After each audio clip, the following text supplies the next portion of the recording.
Hello, Cinecine here, and we're going to take a look at the new LIRR timetables. I know it's late, these timetables already started several hours ago, but we're finally getting what we need. Let's start with the Pretty Little Babylon branch, where, yes, they're getting more trains that they don't need the semi-expresses, but Manil also has that type of service, so it's the peak where they finally got to deserve those people because they got too much service back then.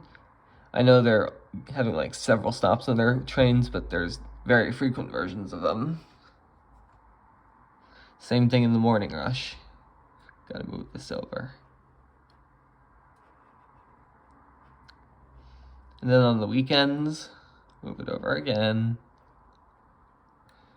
It's like 3 times an hour, which is, I know it can argue the same as Mineola, but these only go to Babylon, they don't go to Ronkonkoma.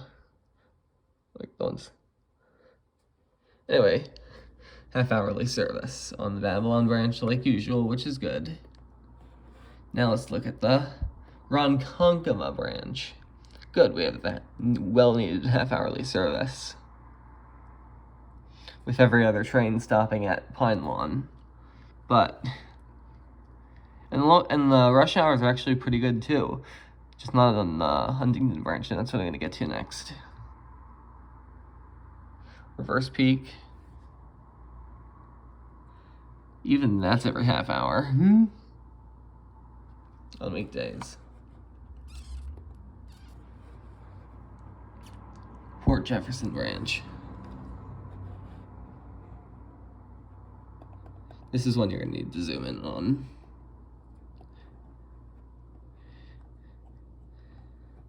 So we have the much needed half-hourly service on both the main line and the Huntington branch on the Ronkonkoma and Huntington. Same hour-and-a-half T trains on the Port Jeff shuttles. We have same type of schedule on weekdays, but on weekday rush hours, this is where the problems start coming in because of the milk trains, which make these trains really crowded once they go through most of their stops. And there's at least more of them there's more train service at least between New Hyde Park and Hicksville, but you don't get those express trains to Hicksville to Huntington, or Syosset to Huntington, unfortunately. Same the other way. And that's a problem that Metro North during the off-peak hours has had on the Harlem line, especially. The Hudson line, they get away with some semi-expresses. The New Haven line runs express in the Bronx, but the Harlem line, in particular, gets that type of problem with twice that amount of stops as that branch has. The Huntington branch gets to be really crowded on the weekdays when it only runs once per hour. No, Metro North has had half-hourly service before, so.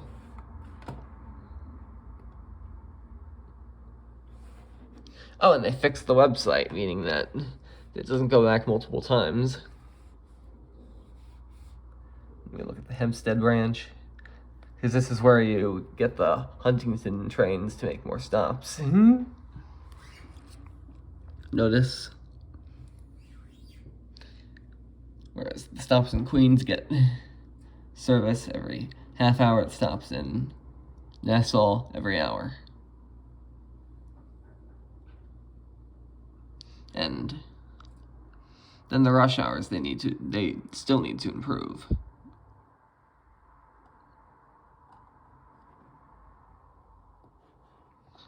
I don't know, the morning rush hour is pretty decent, but the evening is not. Now, Long Beach and Far Rockaway, they could have done better. Because they still have hourly service on both. And then the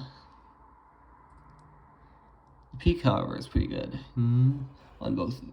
At least let me see if the Far Rockaway it is, too.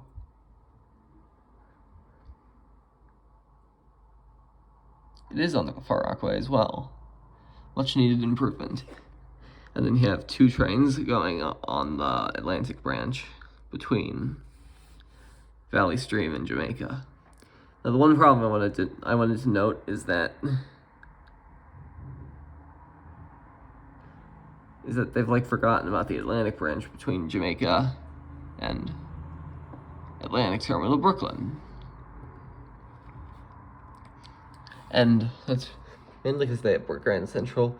But why can't they have as many trains that went there before to go there? To Atlantic Terminal Brooklyn. They don't need to shut down most of their operations there. Just because of the direct operations, just because of Grand Central, they can run more than just shuttle trains.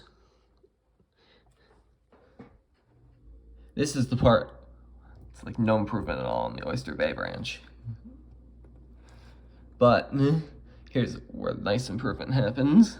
Not nice plus, nice as in the word. Hourly service on the West Hempstead branch, very much needed. And same with like the peak service, very much needed. And it goes all the way to Atlantic Terminal Brooklyn. Yeah, I know what I just said. I was a little... And the Port Washington branch makes all the stops now, alternating. Good peaks, still the great peak service we always had. Some of these reverse peak trains, because of the single tracking, are cut off. If you notice that. And they can't double track it unless they stack them on top of each other. Whereas the rest of the Port Washington branch, they can actually quad track if they wanted to. Montauk branch, same as usual. So, not going to go over that. And there are your schedule changes on LIRR, Grand Central Madison.